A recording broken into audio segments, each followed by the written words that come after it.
मैं ये बताना चाहता हूँ कि एक बहुत ही अनफॉर्चुनेट इंसिडेंट हुआ, एक ट्रेजेडी ऑफ इमेंस प्रोपोर्शंस।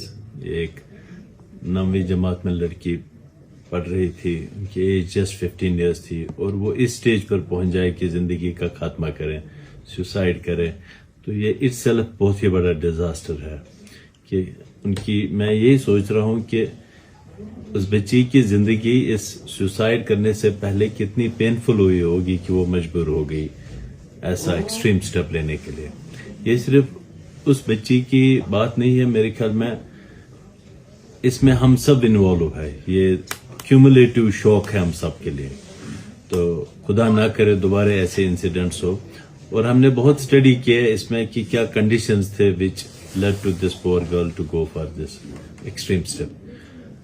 तो वो बात में उसके बारे में हम बात करेंगे, लेकिन अभी यही है कि बहुत सारे लोग ये कह रहे हैं कि हमने एडमिनिस्ट्रेशन ने कोई इनफ एंड सफिशिएंट मेजर्स नहीं लिए कि हम बॉडी को ट्रेस करें, रिट्रीव करें पानी से।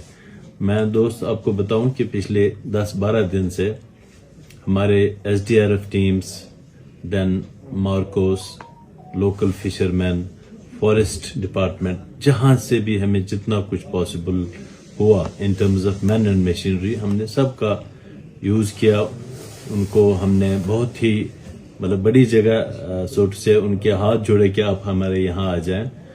और जितने भी एक्सपर्ट्स हैं इसमें, इवन हमने पुलवामा से एक एक्सपर्ट है अब्दुल सलाम साहब, उनको भी यहाँ लाया, एंड लोकल जितने भी थे, तो बहुत कोशिश की, लेकिन अनफॉर्चुनेटली अभी तक बॉडी रिट्रीव नहीं हुई। जो मेरा समझना है ये शायद कि नीचे कहीं सरफेस में कहीं पर शायद वो हुक हुई होगी वो बॉडी। एंड जो एक्सपर्ट्स कहते हैं कि विंटर्स में जो प्यूट्रिफिकेशन होती है, साइंटिफिकली बहुत सारे गैसेस जो बनते हैं, फिर बॉडी फ्लोट होते हैं ऑन द सरफेस। विंटर्स में उसमें ज्यादा टाइम लगता है। समर्स में मतलब वो 48 आवर्स में ये हो जाता है। विंटर्स में थोड़ा सा इसका ममिफिकेशन हो जाता है। तो लगता है कि मे बी अगले 2-3 दिनों में ये बॉडी सरफेस, वाटर सरफेस पर आ जाएगी और उसको हम रिट्रीव करेंगे। नहीं, हम फर्स्ट दिन से वहां पर थे। मैं खुद था, SSP साहब थे, पुलिस के ऑफिसर्स थे, वो सब थे। अब उसमें क्या हम वहां पर रह के, दरिया पर रह के कोई ज्यादा कंट्रीब्यूट नहीं कर सकते हैं। हम अपने ऑफिस में ही जो इसके बाकी एस्पेक्ट्स हैं, इनकी फैमिली के लिए या बाकी चीज, वो हम देख रहे हैं अरेंजमेंट करने के लिए।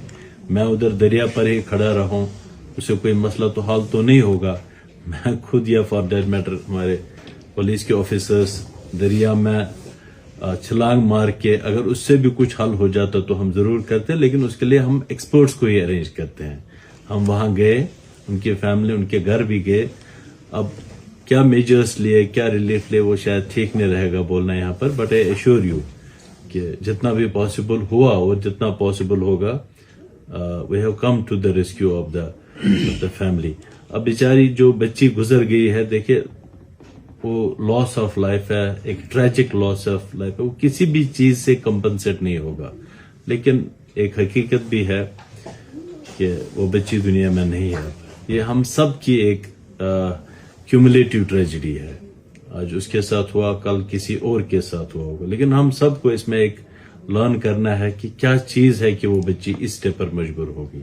हम सबों को सोचना है इस पर, ताकि फिर कभी ऐसा इंसिडेंट ना हो जो उनकी लाइफ थी, बच्ची की लाइफ। कहीं और ऐसे केसेस भी तो नहीं है जो हम अभी प्रीएम्प्ट कर सकते हैं। उनकी necessary economic, financial, psychological help करें ताकि दोबारा ऐसा कोई केस ना हो।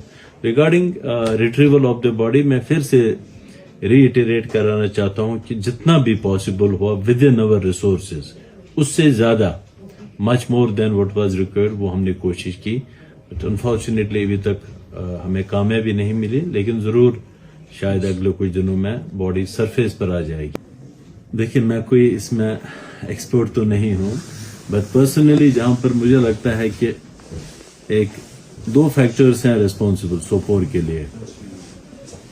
एक तो ये है कि आपके यहाँ थोड़ा सा ड्रग्स का जो है, हालांकि हमने उस प्रैक्टिस को भी अरेस्ट किया, ड्रग्स की काफी ज्यादा यूज हो रहा है, तो एक वो है। और दूसरे में भी ये खाली सोपोर स्पेसिफिक नहीं है, ये पूरे आजकल वर्ल्ड ओवर फिनोमेना है। तो ये खाली सोपोर स्पेसिफिक नहीं है। But then having said so, ये बहुत ही अलमिया है, एक डिजास्टर है, ऐसा नहीं होना चाहिए।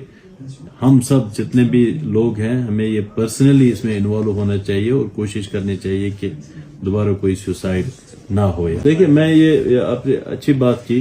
कुछ साथी हमारे और ये भी कह रहे थे कि जितने भी तीनों यहाँ ब्रिजेस हैं झेलम पर, उन पर फेंसिंग किया जाए ताकि कोई बच्चा फिर पानी में छलांग ना लगाए।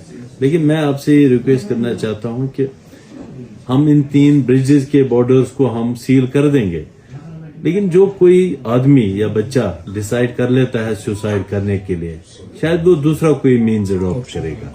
वो रोड पर एक व्हीकल के सामने जंप करेगा, ही कैन टेक पॉइजन, वो ट्रांसफार्मर बिजली पर हाथ लगा सकता है। लेकिन इसमें यहाँ पर जब तक वो इस ब्रिज पर पहुंच जाएगा, शायद 2-4 लोग देख भी सकते हैं, हम कुछ उसको बचा भी सकते हैं।